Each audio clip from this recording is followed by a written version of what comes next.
top, it's time for another video to drop, and today, bringing you guys episode 12 of the WWE 2014 series.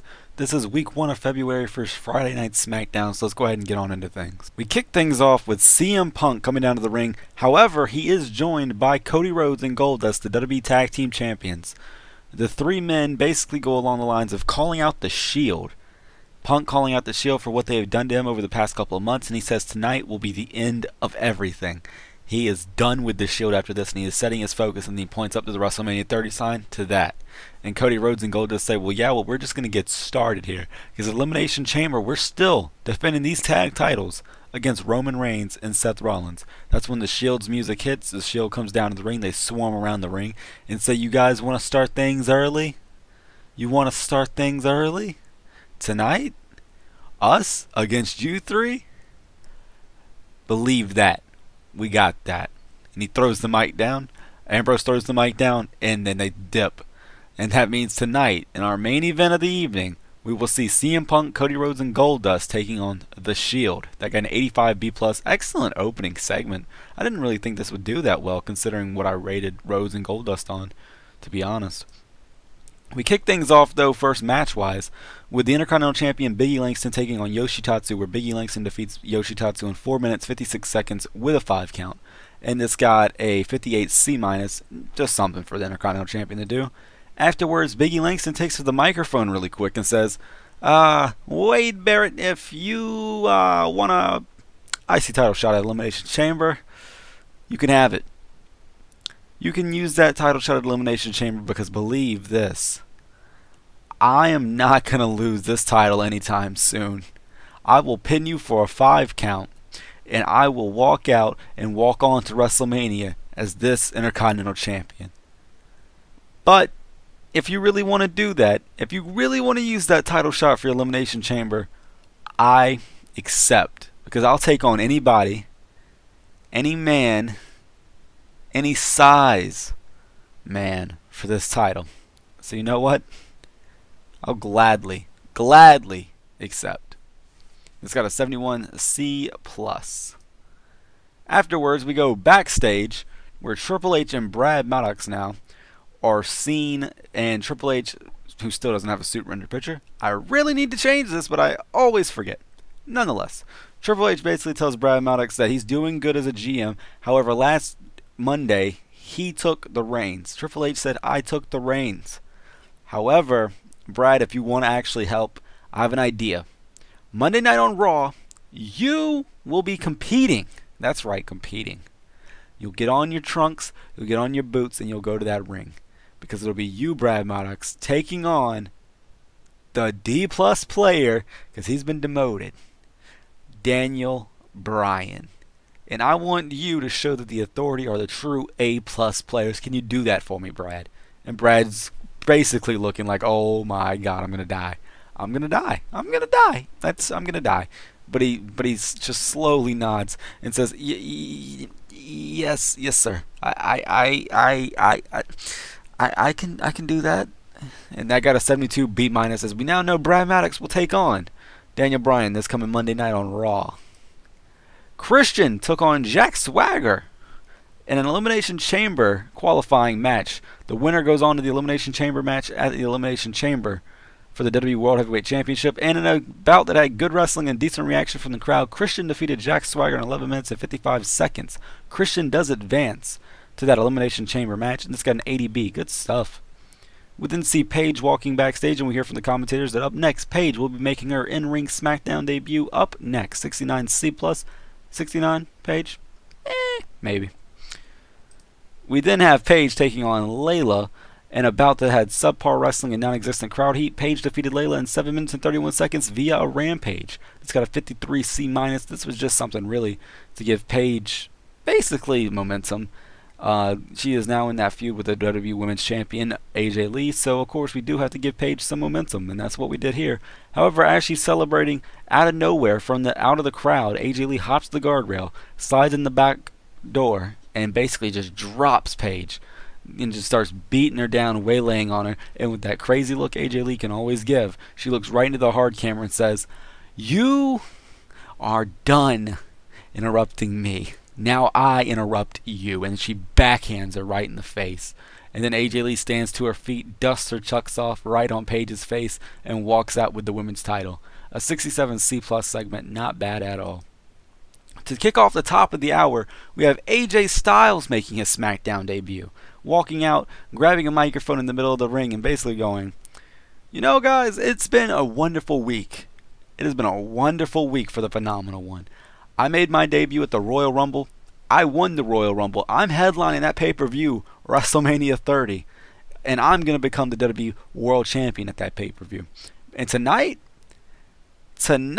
I look to make my SmackDown debut against who knows. But there is something that has been bugging me about this WWE stint that I've had so far. You see, on Monday Night Raw, Triple H, the COO, he said something that really stuck to me. He said that he chooses everyone's fate. And let's be honest here. That's a crock of you-know-what. I chose my own fate. Everyone in the back can choose theirs. I've only been in here for a couple days. They've been in here for years, on years, on years. So what I'm going to do is I'm going to prove this.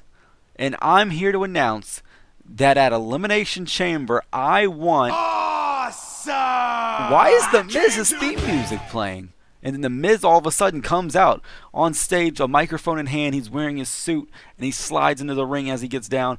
No. You don't get to announce things. No. You really don't get to announce things. AJ, I know who you are. I've seen you in a little bingo hall before. Wonderful stuff. Welcome, Phenomenal One.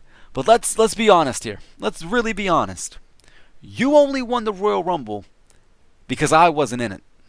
Why wasn't I in it? Why wasn't the A-lister in it? Tell me. I'll wait. Oh wait, that's right. You don't have an answer. You don't have an answer as to why I wasn't in the Royal Rumble. But I'll tell you why. It's because somebody told the doctors that I had an injury, a broken toe. Let me tell you something. I'm the Miz. I work through broken toes. I work through broken anythings because I can get things done in a ring. But of course, I don't get put in the Royal Rumble. But people like you, people from second-rate federations can come in, make their debut, and have a little picnic walk. So you know what, AJ? You've said you're going to make your SmackDown debut tonight, and you say that anyone in the back can choose their own fate. Well, I choose my own fate. And right as he says this, Miz clocks AJ in the head with the microphone and then yells out, "I'm facing you tonight," and then throws the mic down. So that's where the Miz has been doing recently, getting a little disgruntled in the back. And I got an 81B. Good stuff. We then go on to Leo Kruger taking on an enhancement talent.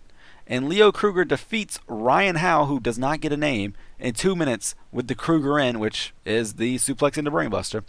Which really, if you think about it, and someone's brought this up to me, it's just a brainbuster. I don't know why I have to explain a suplex into a DDT. It's literally just a brainbuster. That's what we're just going to call it from now on. It's Kruger's brainbuster. Nonetheless, a 35 E+. Maybe Ziggler did carry Kruger a hell of a lot. Nonetheless, Leo Kruger was really off his game. 35 E+. We then have Leo Kruger grab a microphone, and he starts to talk as he stands over Ryan Howe. I always get my trophy, and tonight I got my trophy. How your blonde head will look so good on my mantle, and how your little hair, it'll look good on my carpet.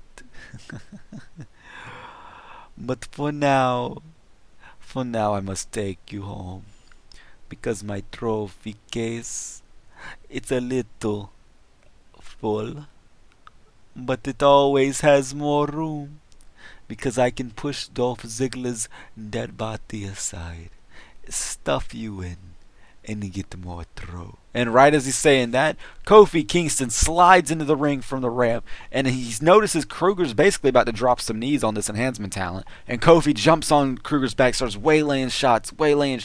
Kruger realizes he's being attacked, throws a back elbow. This knocks Kingston back a little bit, but as Kruger turns around to finally face Kingston, Kingston spins, boom, trouble in paradise. It knocks Kruger out of the ring. He lands on his feet, though, and stumbles back into the guardrail. And Kingston makes sure Ryan Howe is okay. And then Kingston's eyes get set on Leo Kruger, and Leo Kruger goes, I see I've got my next trophy. I'll see you soon, Kofi. And I got a 70 or a 67 C+. Don't worry about me being dyslexic, you know. C+, not bad. We then go to an interview segment, as you've seen many times on SmackDown so far in the series. Randy Orton and Michael Cole are shown now. And Michael Cole basically interviews Randy Orton and asks him straight up, how do you feel about AJ Styles, the phenomenal one, debuting at the Royal Rumble and is now set to basically face you unless you lose your title at Elimination Chamber? And Randy Orton just goes on a tangent. You know, I don't care. I really don't care about this phenomenal one. If he was really the phenomenal one, I would have had him in a match way sooner than I am now. He's been wrestling for what, 12 years? 13 years? Yeah, I've been doing the same, but I've been here. I've been at the top of the mountain. I've been WWE Champion numerous times. What has he done? Won a Royal Rumble? Cool. But let's be honest. You really want to talk about John Cena, don't you? You really want to sit here and ask me about AJ Styles, but you know you want to talk to me about John Cena, the man that I beat at the Royal Rumble, the man who wants to qualify for the Elimination Chamber. But let's be honest, we all know I am the man right now for the reason. And that's because I get things done. At the Elimination Chamber, I don't care who stands across from me in each of those pods. I will take them down one by one. And I'm going to walk out WWE World Heavyweight Champion. I'm going to walk into WrestleMania, WWE World Heavyweight Champion. I'm going to RKO AJ Styles. And I'm going to walk out WWE World Heavyweight Champion. Because I represent the authority. I represent power. I represent A-plus players. Now I'm getting out of this interview because let's be honest. That's what you wanted to know, right? Yeah, you've got it. 81B. Not bad at all. Not bad at all. We then go on to Antonio Cesaro versus R-Truth in an Elimination Chamber qualifying match, where in a decent match, Antonio Cesaro defeated R-Truth in 9 minutes and 18 seconds by pinfall with a neutralizer. 70 C+. Not much to say about this. Antonio Cesaro qualifies for the WWE World Heavyweight Championship Elimination Chamber match at the Elimination Chamber. 70 C+. Good stuff. We then go on to see backstage AJ Styles and The Miz are walking, and we hear up next we will have their match, 77B. In the co-main event of the night, and about that had great wrestling and a decent reaction from the crowd, AJ Styles defeated The Miz in 9 minutes and 48 seconds by submission with the calf killer. A 78B, not bad at all. Miz and AJ Styles and The Miz have great chemistry and showed in their performance. That's really good to know, honestly, for future plans. That's really good to know. AJ Styles had an in-ring performance at 82. Miz had his 73. Something to keep AJ Styles' momentum going. Having him do some air quote dream matches as he's doing it. I personally don't dream of The Miz facing AJ Styles whenever he first came in, but hey, somebody may. Nonetheless, 78B, good stuff. We then have a recap video showing what happened on Monday Night Raw with Daniel Bryan and Bray Wyatt, where Daniel Bryan beat Bray Wyatt in the Last Man Standing match. A 76B- is what we got here. We then go on to the main event of the evening. CM Punk and the Rhodes Dynasty are tag team champions versus The Shield. In a bout that had great wrestling and a decent reaction from the crowd, The Shield, Dean Ambrose, Roman Reigns, and Seth Rollins defeated CM Punk and Rhodes Dynasty, which feature Cody Rhodes and Goldust, the tag team champions, in 11 minutes and 41 seconds when Seth Rollins defeated Goldust by pinfall with God's Last Gift. It's got a 79B. Not bad at all. Not bad at all. We then go on, and The Shield basically then take the tag titles. Roman and Seth have the one tag title each. Dean has the U.S. title. They all raise them in the air. And Dean's just laughing as he stands over CM Punk and looks down and says, I'm glad you're done with us, because we're on to better things. Good luck in your chamber match, buddy. Good luck. And he kicks Punk in the face, and all three of the Shield members walk out after Roman and Seth throw the tag titles down on Cody Rhodes and Goldust. And that ends Friday Night Smackdown. A 79B. Not bad. Overall, an 80B. Not our best show, not our worst show. The show increased our popularity in 19 regions. And with that, leave a like if you enjoyed this video. Subscribe if you're new, because as always, we do have daily content for this series. And above all else, take it easy, guys.